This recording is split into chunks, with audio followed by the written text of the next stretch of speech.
Hello student, हम पढ़ रहे थे राजनीति विज्ञान के लेसन नंबर 1 के अंतर्गत राजनीति विज्ञान की उत्पत्ति किस प्रकार से हुई, क्या इसका अर्थ है और इसके जनक कौन थे। इसके बाद हमने राजनीति विज्ञान के पक्ष और विपक्ष में तर्क पढ़े।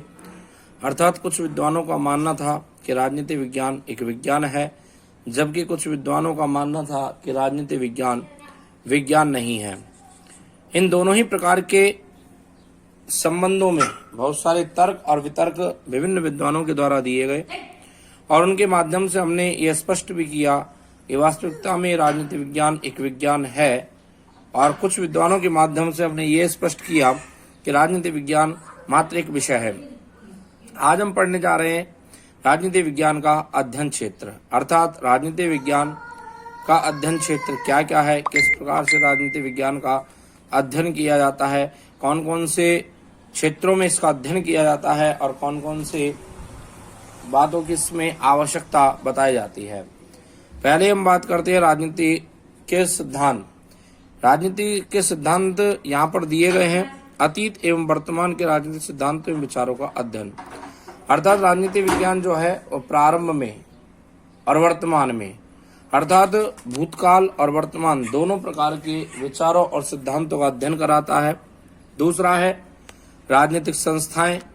राजनीतिक संस्थाओं की अगर हम बात करें तो राजनीतिक संस्थाएं जैसे संविधान होती है, राष्ट्रीय सरकार, प्रादेशिक एवं स्थानीय सरकार का तुलनात्मक अध्ययन। अर्थात हम राजनीतिक संस्थाओं की बात करें तो राष्ट्रीय स्तर पर केंद्र सरकार का शासन होता है, राज्य स्तर पर राज्य सरकारों का शासन होता है, जबकि विभिन्न क्षेत्रों में, राज्य के विभिन्न क्षेत्रों में प्रादेशिक सरकार एवं स्थानीय सरकार का शासन होता है। इन सभी प्रकार की शासन व्यवस्थाओं का अध्ययन हम राजनीति विज्ञान के तहत करते हैं। इसमें बताया जाता है किस प्रकार से राज्य सरकारें अपनी शासन व्यवस्थाएं चलाती है, स्थानीय सरकारें किस प्रकार शासन व्यवस्था चलाती है। अब यहाँ पर अगर हम स्थानीय शासन व्यवस्था की बात करें तो स्थानीय शासन जो आप यहाँ देख रहे हैं, स्थानीय शासन मूल रूप से दो प्रकार की होती है। दो प्रकार, जिसमें ग्रामीण निकाय होता है, एक शहरी निकाय होता है। ग्रामीण निकाय की अगर हम बात करें तो ग्रामीण निकाय भी 3 स्तर का होता है और शहरी निकाय भी। ग्रामीण निकाय में ग्राम पंचायत जिसका मुखिया सरपंच होता है, पंचायत समिति जिसका मुखिया एक प्रधान होता है, तीसरा है आपके यहाँ पे जिला परिषद जिसका मुखिया जिला प्रमुख होता है। ठीक उसी प्रकार से त्रिस्तरीय शासन व्यवस्था शहरी निकाय में भी देखने को मिलती है। और उस त्रिस्तरीय शासन व्यवस्था की अगर हम बात करें तो उसमें 3 स्तर शासन व्यवस्था है, नगर पालिका, नगर परिषद और नगर निगम। नगर पालिका, नगर परिषद, नगर निगम की बात करें तो नगर पालिका में नगर पालिका अध्यक्ष होता है, मुखिया। नगर परिषद की बात करें तो नगर परिषद में सभापति इसका मुखिया होता है, और तीसरा है नगर निगम जिसमें मेयर या महापौर हम जिसको बोलते हैं वो उसका मुखिया होता है।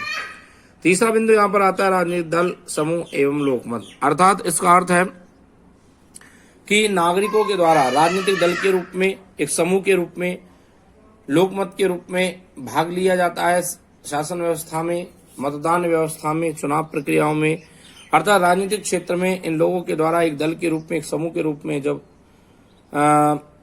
शामिल होना पाया जाता है तो ये सब व्यवस्था, इन सब व्यवस्थाओं का अध्ययन जो है हम राजनीति विज्ञान के अंतर्गत ही करते हैं।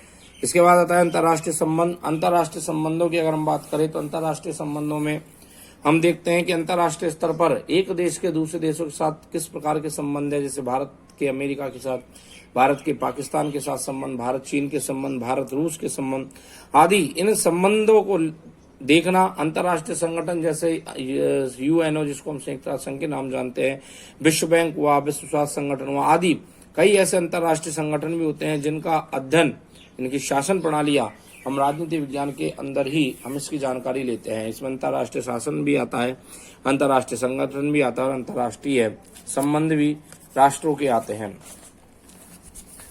अब इसके अंतर्गत हम बात करें तो इन क्षेत्रों में निम्नलिखित विषय वस्तु शामिल की जाती है। अर्थात इन क्षेत्रों में निम्नलिखित विषय वस्तु का अर्थ है, जैसे पहला है यहाँ पर मानव के राजनीतिक जीवन का अध्ययन।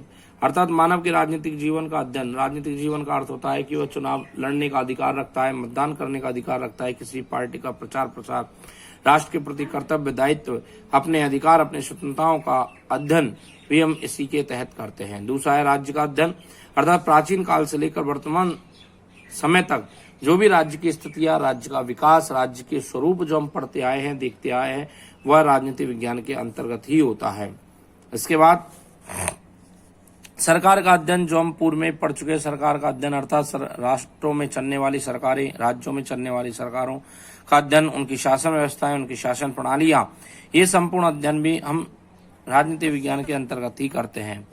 इसके बाद यहाँ पर चौथा बिंदु आता है स्थानीय एवं राष्ट्रीय समस्याओं का अध्ययन, अर्थात स्थानीय स्तर पर जो हमने स्थानीय शासन अभी देखा उसके बारे में आपको समझाया, नगरीय शासन और ग्रामीण शासन के बारे में, और राष्ट्रीय समस्या आदि जो समस्याएं होती है, राष्ट्रीय स्तर की समस्या होती है, स्थानीय स्तर की समस्याएं होती हैं, उन समस्याओं का अध्ययन, उन समस्याओं का निराकरण हम पूर्ण रूप से राजनीति विज्ञान के अंतर्गत करते हैं।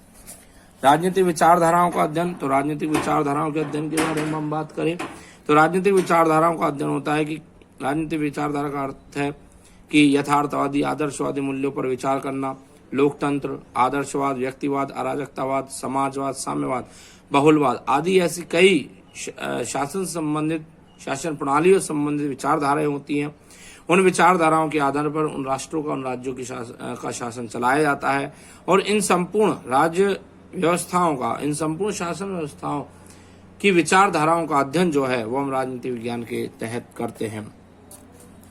इसके बाद आता है अंतर्राष्ट्रीय पक्ष का अध्ययन। अंतर्राष्ट्रीय पक्ष के अध्ययन की हम बात करें अर्थात अंतर्राष्ट्रीय स्तर पर किस प्रकार के संबंध होने चाहिए, कौन से राष्ट्र के किस राष्ट्र से कैसे संबंध है, अंतर्राष्ट्रीय स्तर पर हमें कैसा व्यवहार, कैसे समझौते, संधियां स्थापित करने चाहिए, इन सब बातों का अध्ययन भी हम राजनीति विज्ञान के अंतर्गत ही करते हैं। सातवां बिंदु यहाँ पर आपके राजनीतिक दल व दबाव समूहों का अध्ययन आता है।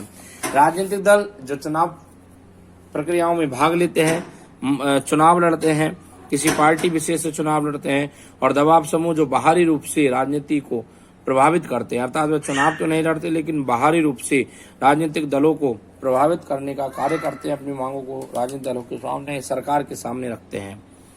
तो इस प्रकार का अध्ययन भी हम राजनीति विज्ञान के अंतर्गत ही करते हैं। इसके बाद है राजनय एवं अंतर्राष्ट्रीय विधि का अध्ययन। राजनय एवं अंतर्राष्ट्रीय विधि के अध्ययन का अर्थ है कि राजनय अर्थात राज्य व्यवस्था के अंतर्गत कुशलता और राज्य की मूलभूत आवश्यकताएं, राज्य की विदेश नीति, इन सब कार्यों की पूर्ति, समुद्री तट, खुला समुद्र प्रत्यार्पण, व्यापार, युद्ध आदि इन सब चीजों का जो अध्ययन करते हैं वो भी हम राजनीति विज्ञान के अंतर्गत ही करते हैं। इस प्रकार से अगर हम बात करें तो ये संपूर्ण जो अध्ययन हमने देखा आज आपके लेसन नंबर 1 के अंतर्गत, ये संपूर्ण अध्ययन व्यवस्था जो है वह राजनीति विज्ञान के कार्य क्षेत्र के अंतर्गत ही आती है। आपको मुख्य रूप से बिंदुओं के बारे में यहाँ पर समझाया गया, बोला गया, आपको पढ़ाया गया। आप अपनी पाठ्य पुस्तक के माध्यम से और इसकी विस्तृत जानकारी प्राप्त कर सकते हैं, और फिर भी इसके बावजूद भी अगर कोई प्रकार की समस्या आती है तो आप हमसे संपर्क कर सकते हैं। आप अपने पढ़ाए हुए बिंदुओं पर, टॉपिक्स पर प्रतिदिन अनुसरण करें, उनको पढ़ने का प्रयास करें, उनको समझने का प्रयास करें, स्वयं अध्ययन करें। अगर आप स्वयं अध्ययन करते हैं तो निश्चित रूप से आपको इसका एक अच्छा परिणाम देखने को मिलेगा।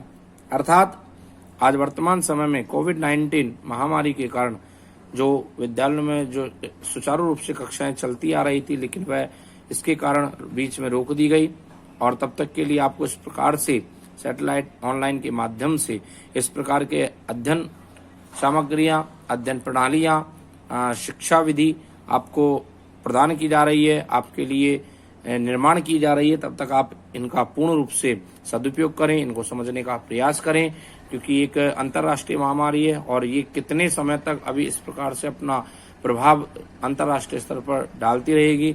इसलिए हमें इस बात के लिए तैयार रहना चाहिए कि आगे अगर ऐसी स्थितियां उत्पन्न होती हैं, आगे अगर इस प्रकार से हमें अध्ययन कार्यों में इस प्रकार की रुकावटें उत्पन्न होती है तो हमें पूर्ण रूप से इस माध्यम से शिक्षा प्राप्त करने का जो अवसर मिल रहा है उसका पूर्ण रूप से सदुपयोग करें, और हमें अपने आप को उसके अनुकूल ढाल लेने का प्रयास कर लेना चाहिए।